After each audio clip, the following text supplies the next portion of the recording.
So now I'm married, I got a little baby. What's going to happen? Is my life over with my wife? Am I ever going to see the street again? Am I going to spend the rest of my life in solitary?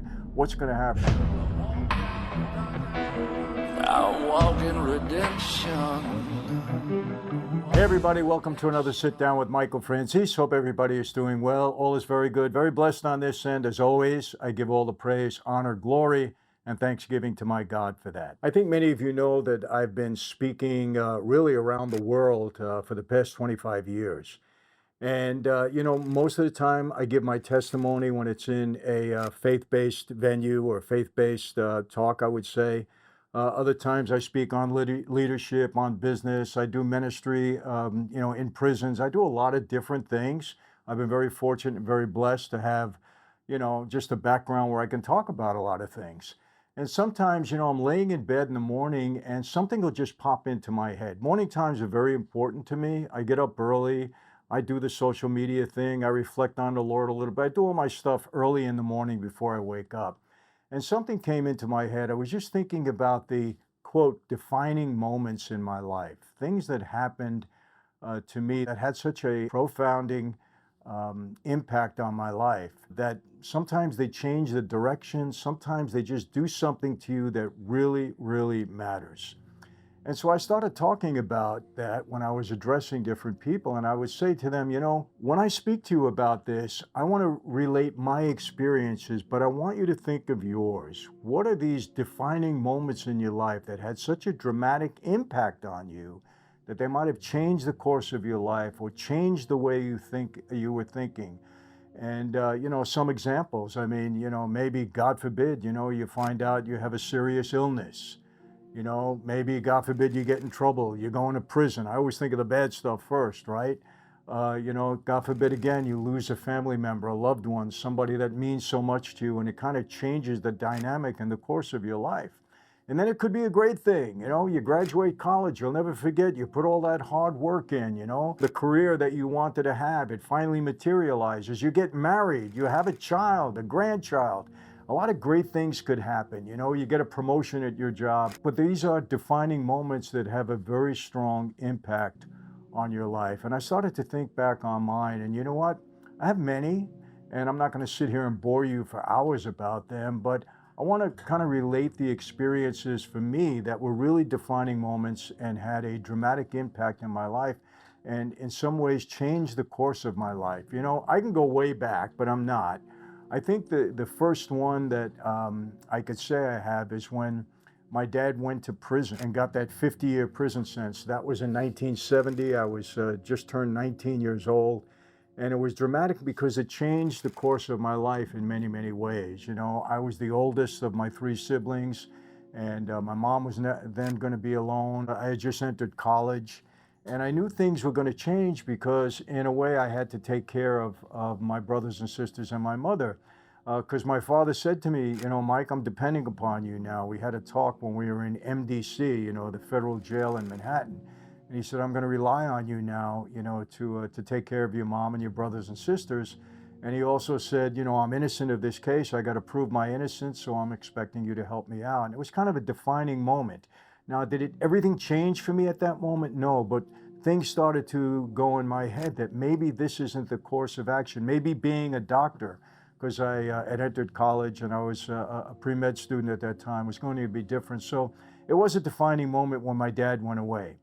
Next defining moment for me, I believe, was when Joe Colombo started the Italian American Civil Rights League. And I got the call just about the first day they started picketing in front of the FBI building. And my mother was very against me going. I don't want you to go. You're a student in college, and I don't want you to follow in your father's footsteps, and you're going to get in trouble on that line. I didn't pay attention to her. I saw it as a way to help my dad. So why was it a defining moment? Because from the moment I got on that line and started picketing with everyone, and for those of you that don't know, Italian American Civil Rights League, I won't get into it. It was the league that Joe Colombo started when his son, Joey Jr., got arrested for a false charge. He claimed it was false because he eventually got acquitted on it, or the case was thrown out, one or the other. And Joe said, we're not going to have them, harassing Italian Americans anymore. And he started this league. And it was an opportunity, I thought, for me to help my dad. So I'm picketing, and I started to meet a lot more of my dad's friends, and they would talk to me a little bit differently. Michael, your father was framed.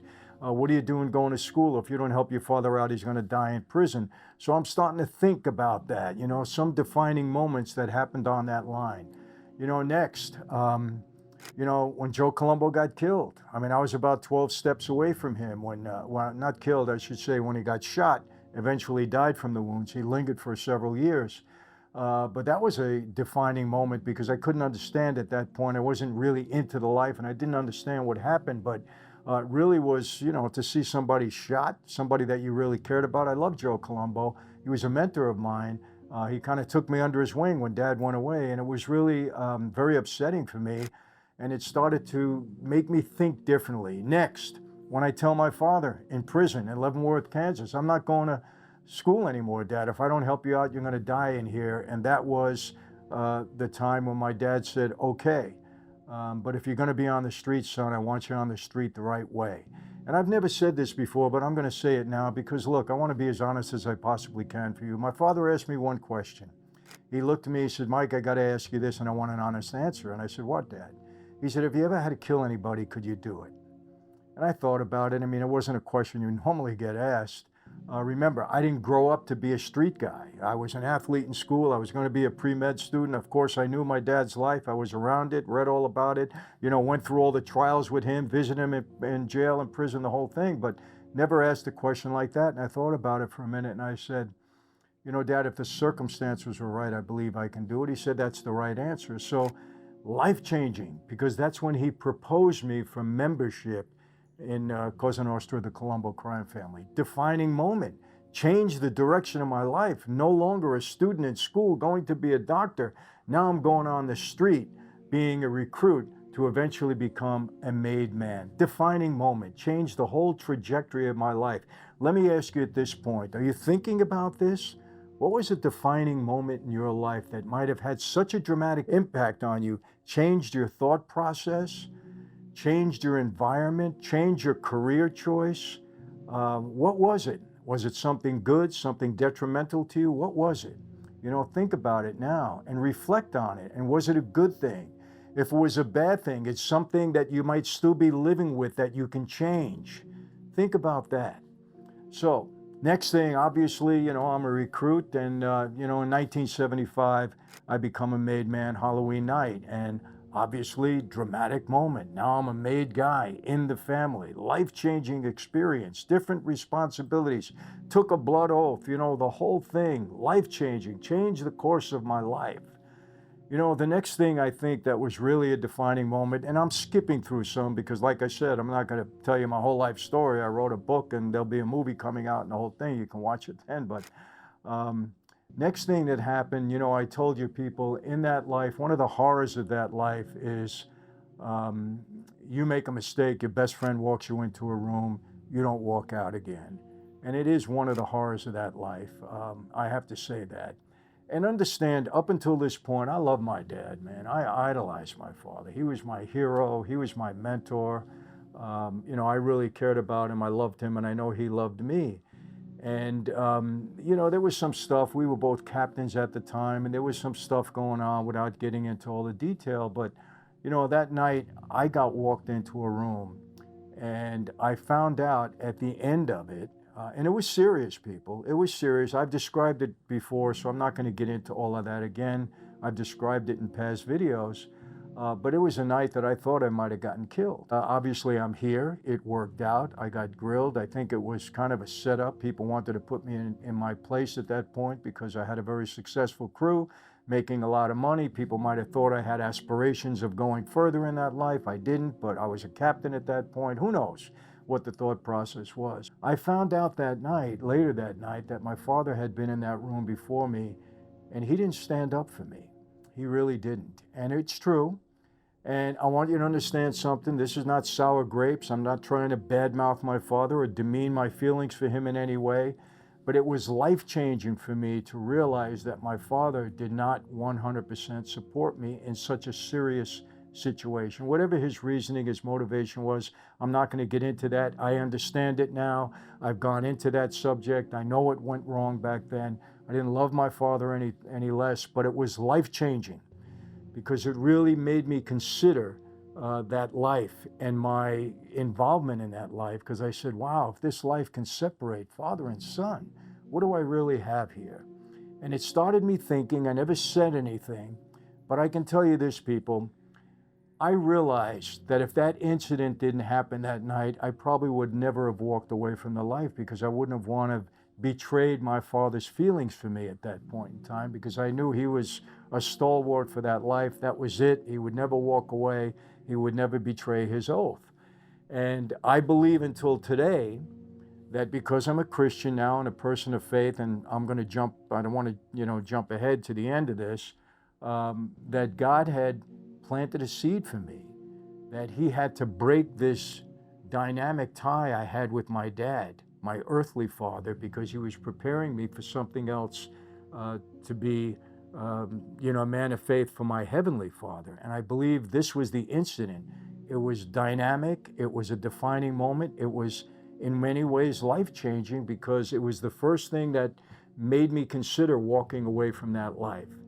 Now, I didn't walk away from 2 years later. Next, defining moment was meeting the woman that's now my wife of 39 years. She was a strong Christian, and she started to put the thoughts in my head, even though it wasn't at that point that I was accepting Christianity. I respected her. Her mom was a strong Christian. I respected her mom and their beliefs, but I wasn't buying into it at that point. But a defining moment meeting her, because what happened then when I fell in love with her, I said, listen, this life is a bad life, mainly because I don't know any family of any member of that life that wasn't totally devastated, including my own. Mother, father, brothers, sisters, devastating. And every family I know of, every member of that life, same thing. So I said, I'm in love with this girl. She's 20 years old. Am I going to marry her? Stay in this life, and eventually she's going to be without me. Maybe I'll get killed. Maybe I'll go to jail forever. I was a major target. I had a number of indictments already. So she's the one that really started me thinking to walk away from the life. And quite honestly, I did it for her. I didn't do it for God. I did it for her. And so, defining moment, meeting this woman. Who did you meet in your life that changed the course of your life? Is it your husband, your wife? Is it your mentor? Is it maybe one of your children? And if you're a child to your father, maybe your father or mother changed the course of your life. I don't know. But who is that someone in your life that changed the course of your life, or that had such a dynamic impact on you, either good or bad? So now we move on. As a result of my wife, I take a plea. I go to prison because I wanted to preserve our life. This was the way to preserve our life. We got married. I go to prison shortly afterwards after taking a plea. It was my way of preserving my life rather than taking a chance and going to trial again, maybe getting convicted and getting 100 years. That's what Giuliani said he would give me. I was a major target. I knew if I went down on a RICO case, I was going to get 30, 40, 50 years. No doubt about it. Maybe more, like everybody else. So, defining moment, taking that plea, going into prison. Another defining moment. And this might be, the most dramatic for me. I had done 5 years in prison, got out on parole 13 months, like a fool, violated my parole, won't get into it, I've told this story. They throw me back in prison, and the government was very upset with me. I refused to cooperate to the extent that they wanted me to, didn't want to put any of my friends in jail. The government knew I was taking them for a ride, and they got upset, violated my parole, won't get into these circumstances, we've said it before. The first night in the hole was the toughest night of my life. They told me, you'll never see the street again. We're indicting you on another case. We'll bring you up murder charge. They gave me the whole thing. So now I'm married. I got a little baby. What's going to happen? 2 babies at that time, I think. What's going to happen? Is my life over with my wife? Am I ever going to see the street again? Am I going to spend the rest of my life in solitary? What's going to happen? Bad night. But it was that night that a prison guard gave me a Bible. I spent 29 months and 7 days in the hole. And the defining moment for me lasted 29 months and 7 days, because during that time that I read my Bible, and I can say I became a person of faith. I surrendered my life to Jesus. I repented of my sins.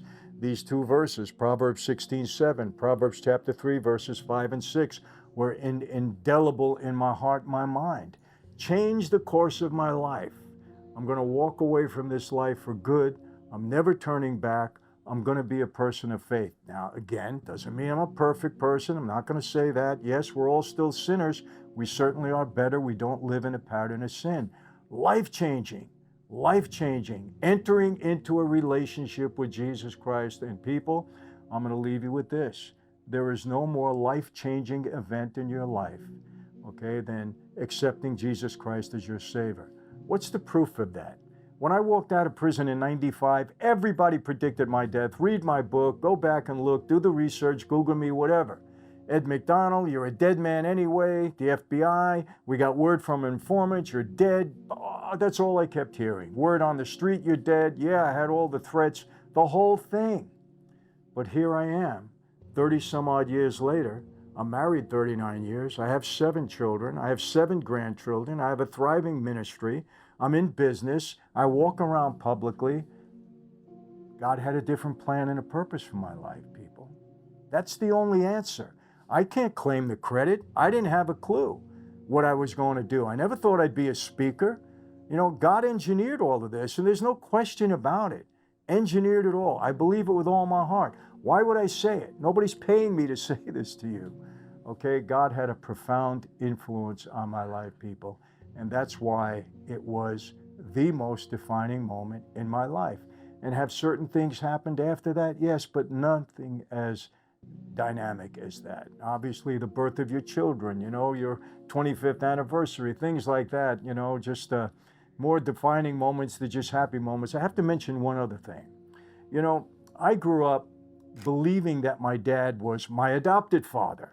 My adopted father. A lot of reasons why. You know, I only know him. I don't know any other father. I knew him since birth. That's the only one I know.